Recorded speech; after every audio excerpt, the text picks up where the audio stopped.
Nüüd on ilmne, et Saudi Araabia otsustas reageerida Iraani droonisõjale palju karmimal viisil. Sellel kolmapäeval, 1. aprillil 2026, paistab Saudi Araabia samm juba osana piirkondlikust pöördest. Riyadh sõlmis sõjalise koostöö Ukraina, võttis vastu õhutõrjeeksperte ja astus võidujooksu odavama, kiirema ja tõhusama droonivastase vastuse leidmiseks. Shahed Iraani droonid kaovad juba Pärsia lahe taevast ning nende eelis hirmutada, kaitset küllastada ja lahe majandust kahjustada hakkab haihtuma. See juhtus, sest surve muutus talumatuks. 27. märtsil sai 12 Ameerika Ühendriikide sõjaväelast vigastada Iraani rünnaku tagajärjel ühes Saudi Araabia baasis.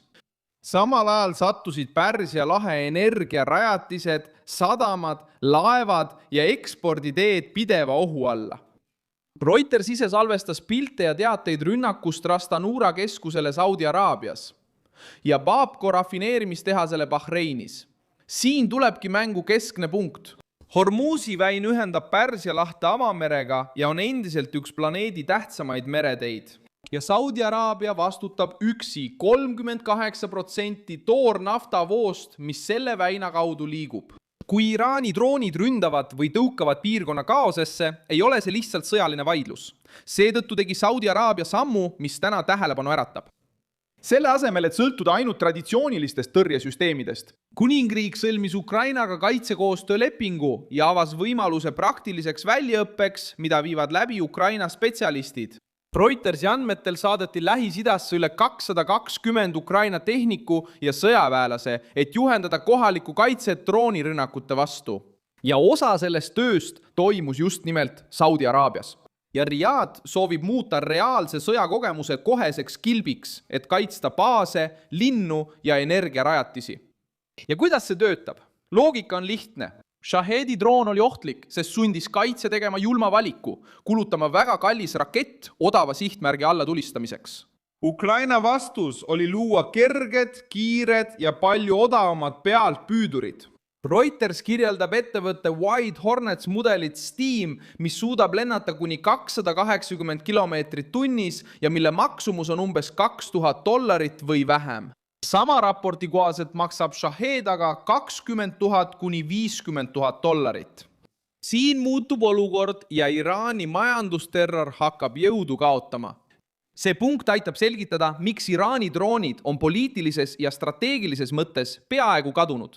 Nad ei ole küll hakanud eksisteerimast, kuid nad ei ole enam see peaaegu võitmatu relv, mis seni hirmu, kurnatust ja kahju põhjustas. Kui kaitse suudab parve alla tuua odavamate ja suuremas mahus vahenditega, kaotab Iraan korraga 3 asja. Üllatusmomendi, majandusliku surve ja propaganda võimaluse.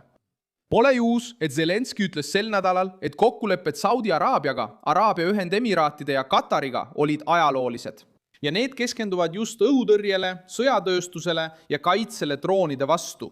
Selle pöörde taga on veel ka poliitiline põhjus. Lahe piirkonna allikad ütlesid Reutersile, et Saudi Araabia, Araabia Ühendemiraadid ja Bahrein ei soovi ainult ajutist vaherahu.